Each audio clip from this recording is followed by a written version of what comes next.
안녕하십니까, 유용서 목사입니다. 오늘 우리가 함께 나눌 말씀은 요한복음 3장 1절에서 8절까지 말씀입니다. 우리는 지난 2장 마지막 9절에서 예수님이 우리를 다 들여다보신다라고 말씀하실 때 우리 안에 참된 믿음이 존재하지 않는다는 것을 예수님께서 다 아신다라고 말씀하셨습니다. 그것이 바로 여기서 등장하는 사람이라는 단어의 뜻입니다. 그 사람은 앞에서 계속 묵상했듯이 빛이 이 세상에 왔는데도 전혀 알아보지 못하는 영적으로 무지한 사람이며 가나의 혼인잔치집의 빈 항아리이며 눈에 보이는 표적만을 구하고 그 표적이 가리키는 목적지는 보지 못하는 소경이며 무너져야 할 성전의 대표로서 사람이라고 쓰고 있는 것입니다.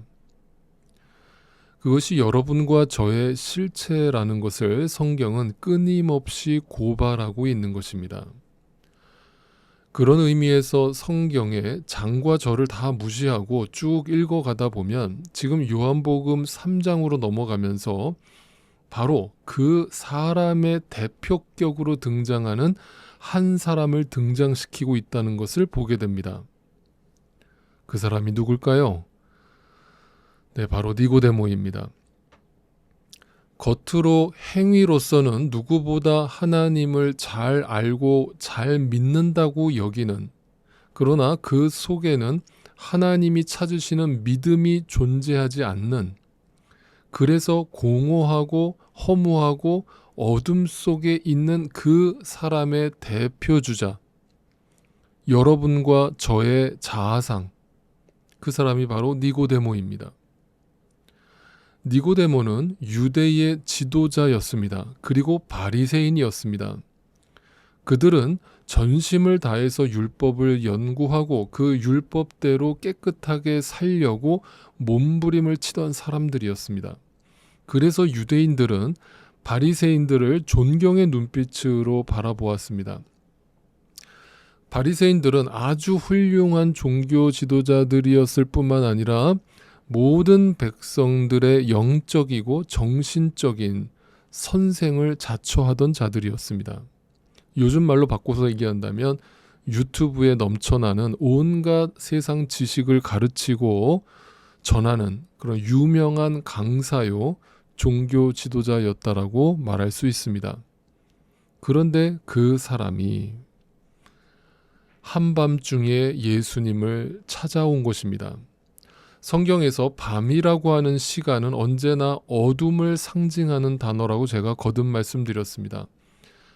성경의 기자는 이처럼 빛과 어둠을 대조시키면서 사람들의 눈에 보기에 이 세상적인 모든 힘을 다 가지고 있는 자칭 스스로 빛이라고 여기던 자를 어둠이라고 표기함으로써 그 니고데모라고 하는 인간의 실체를 고발하고 있는 것입니다.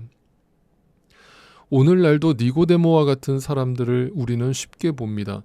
세상에서 돈과 명예와 권력을 다 누리면서 유명한 자로 사는 것처럼 보이지만 그 안에 빛이 없는 겁니다. 우리를 다 보시고 계시는, 우리를 다 알고 계시는 그 주님의 시선으로 보면 캄캄한 밤인 것입니다. 그런 니고데모가 예수님을 밤에 찾아와서 예수님을 랍비라고 부릅니다. 자신보다 한참이나 나이가 어린 사람한테 선생님이라고 부르는 것은 아마도 예수님이 지금까지 보여주신 그 표적들에 대한, 눈에 보이는 기적들에 대한 이야기를 듣고 왔기 때문일 것입니다. 단지 눈에 보이는 기적 때문에 예수님을 선생님이라고 부르고 있는 것입니다. 한마디로 니고데모는 자기 자신이 어둠이요 빈 항아리였다는 사실을 증명해내고 있는 것입니다. 그러면서 그가 하는 이 말을 가만히 들어보십시오. 예수님을 한껏 치켜 세워드립니다. 역시 많이 배운 사람답게 예의와 품위를 갖춰서 멋진 말로 상대방을 먼저 띄우는 정중한 예의를 표현하고 있습니다. 자, 그러자 예수님이 이에 대해서 어떻게 반응하셨을까요? 아, 날 또 이렇게 칭찬을 해주시니 제가 몸둘 바를 모르겠군요. 아, 이 높으신 양반께서 이 야심한 밤에 어찌 미천한 저를 찾아오셨습니까? 이렇게 말씀하셨을까요?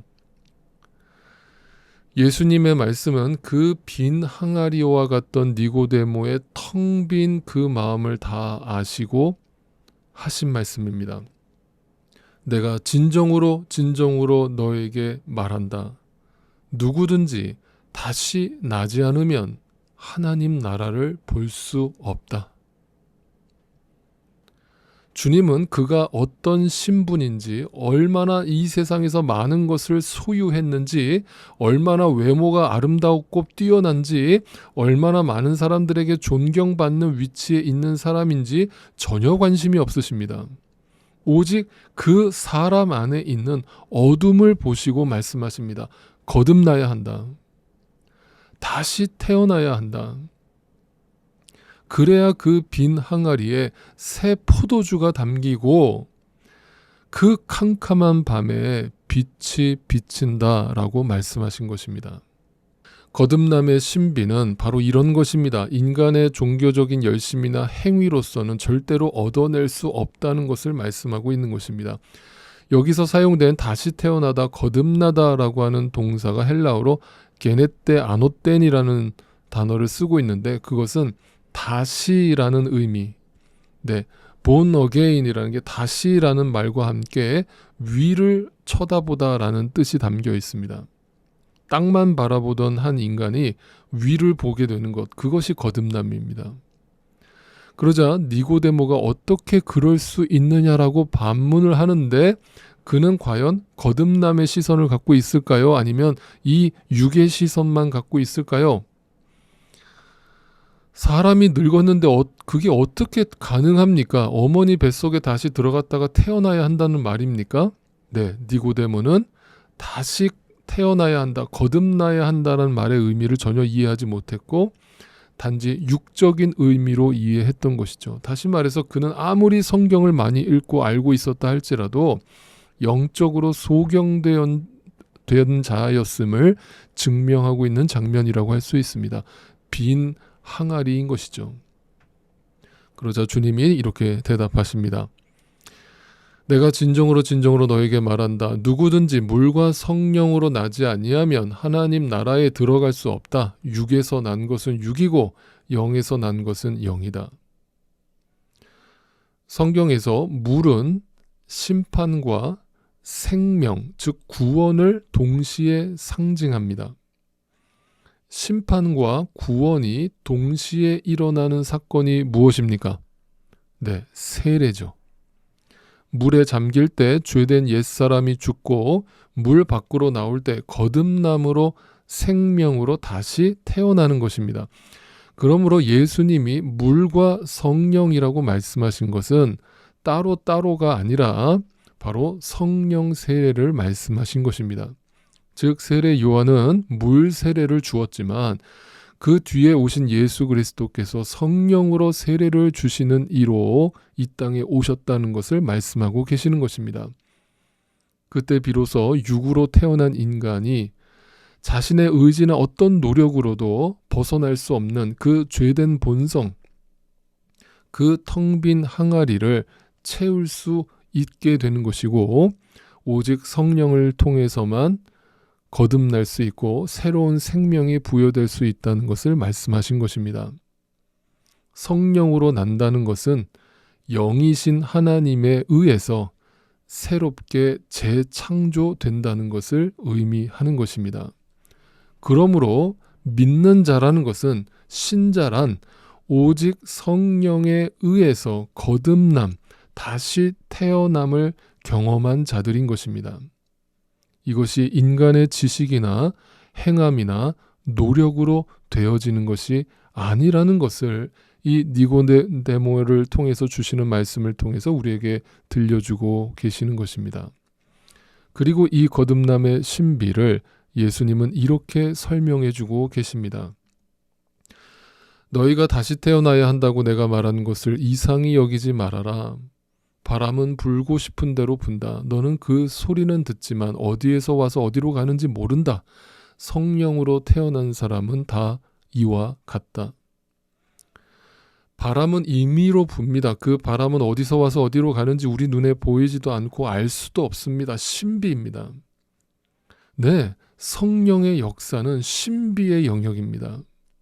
인간의 머리로 이해할 수가 없습니다. 그러나 중요한 사실은 바람이 불면, 바람은 눈에 안 보이지만 바람이 불면 나뭇가지는 흔들린다는 사실입니다. 반드시 변화가 일어난다는 것입니다.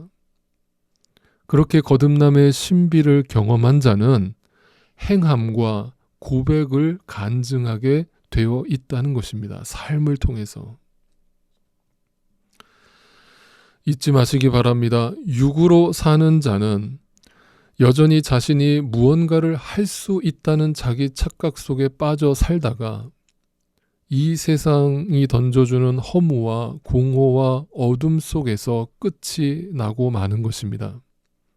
그러나 하나님의 은혜로 영으로 거듭난 자는 이 구원이 전적인 하나님의 선물이므로 그 은혜를 날마다 간증하고 찬양하며 살게 되는 것입니다. 성령의 역사는 신비 그 자체이지만 분명한 사실은 우리의 삶에 반드시 증거되고 보여지게 된다는 사실입니다. 십자가